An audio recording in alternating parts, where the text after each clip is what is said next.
Hello and welcome to another amazing episode of Japan Explained. My name is Jean.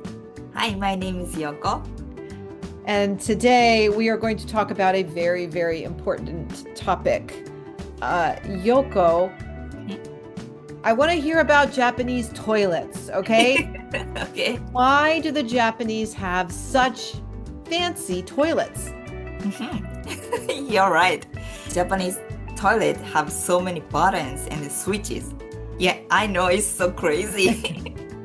Look at these picture like this. Wow. Yeah. And where did you take these pictures? This one is the airport lounge. Lounge? Uh-huh. And the other one, this one is in the Shinkansen train.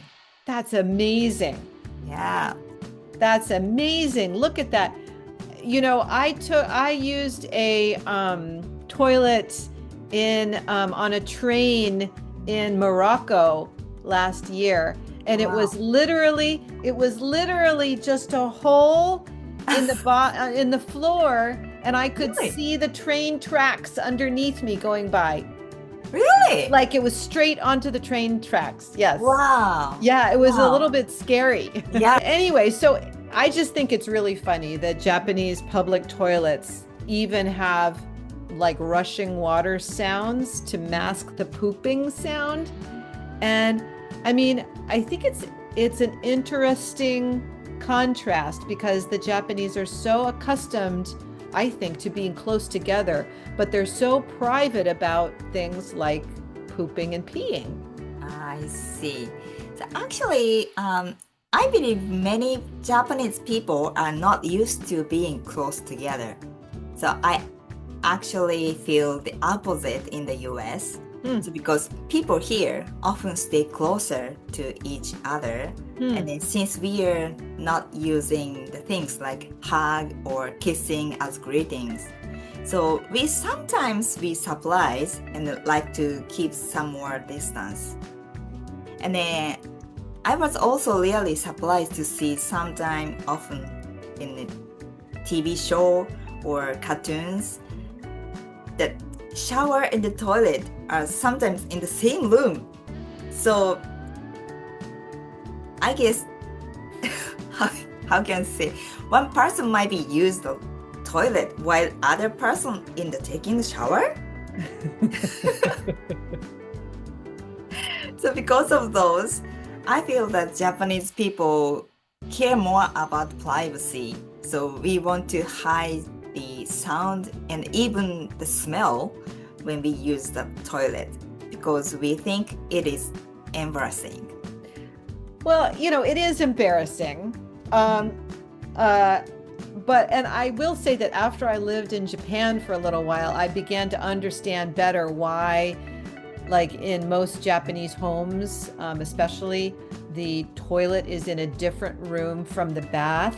Like once I got used to that in Japan, I agree with you that it's kind of gross almost in America that we have our toilet right next to our shower. So I understand that better now. But honestly, Yoko, Americans, like in our families, there's nobody pooping at the same time that someone is using a shower. Okay. We like our privacy too. Good. Yeah. And then in America, public restrooms, so there are how to say, open space at the top and bottom of the doors. So at first I felt a little nervous because I thought someone might be able to see inside during I'm doing the business. But later I learned that this is actually for safety. And then it helps people check if someone is in the private room or to make sure no one is hiding. And also, I mean, I don't mean it's to complain, but in the US and also in Europe, the toilet seats are sometimes too high that my feet don't touch to the floor. Really? Yeah. And sometimes I even cannot reach the toilet paper So I have to take some before I sit down. Wow, I'm really surprised. I mean, you're not so short. I have never had that problem before. Yeah. So I have enough height, but my feet is too short. And I also surprised to find that the access to the restroom is sometimes limited, such as requiring to enter the code at the cafe or something. Well, yeah. So I think the reason that some restaurants maybe will require you to use a code, or maybe like at a Starbucks, is to keep outside people who are not customers from using the toilet. I think that's maybe a problem. But all right, Yoko, we are talking a lot about toilets in America. I want to talk about toilets in Japan. So first, can you tell me why keeping bathrooms clean is important in Japanese culture? I see, that's the point.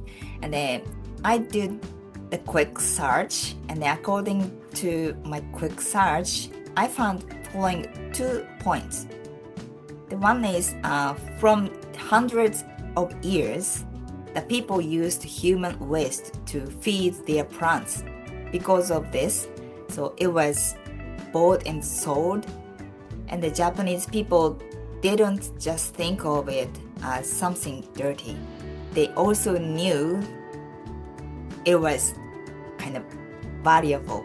Yeah, it's valuable. Yeah. And I've been doing some research about World War II and the occupation of Japan right after the end of the war.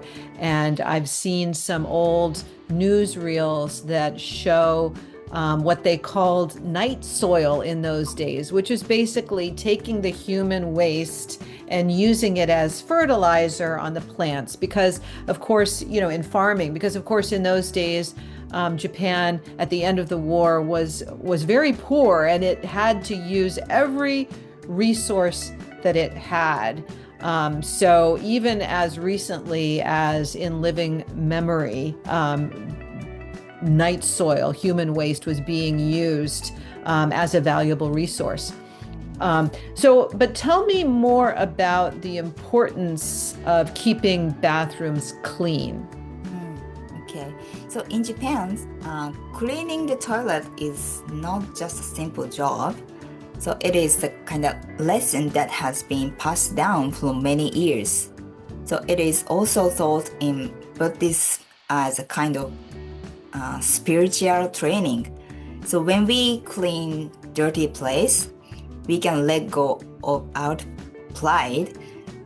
Like we became more humble. Like it's a karma things. It's a karma thing. Yeah. That's really interesting. I love the idea of using the cleaning of a bathroom as spiritual training. And I do think that that's some of people in America feel the same way. I know that when my son was very small, even though for a little while we had a housekeeper because I was very busy with my job, and so was my husband, but I made sure that my son always cleaned his own toilet. I thought it was very important that he be humble that way. I'm so surprised to hear that. So in Japan, I guess houses are smaller, and then there usually is only one bathroom. So the mother usually cleans it. But Japanese children clean the bathrooms at school. So maybe it is the same thing, same thinking. Yeah, that's a good point. American school children are not cleaning their bathrooms at school. So maybe if they're cleaning them at home and the Japanese school children are cleaning them at school, it's almost the same. We have a similar thinking, but I really like the idea of using it as spiritual training. That's really great. Yeah, right. So Yoko, believe it or not, we're running out of time. So next time, would you please explain to us silly Americans about how to use all of those buttons and switches on the fancy Japanese toilets? We all really want to know. Okay, that sounds like fun. Let's do that next time. Okay. All right, everyone, you do not want to miss that very important discussion. And be sure to put your questions down below so that we can answer them in our upcoming podcasts. Be sure to like and subscribe, and we will see you next time on Japan Explained. Bye-bye. Bye-bye. We want to share so many secrets about Japan's culture with you. Right now, we're working on a book called Japan Explained. You don't want to miss it. So subscribe to our podcast or our YouTube channel and keep track of all the latest on www.japanexplained.net.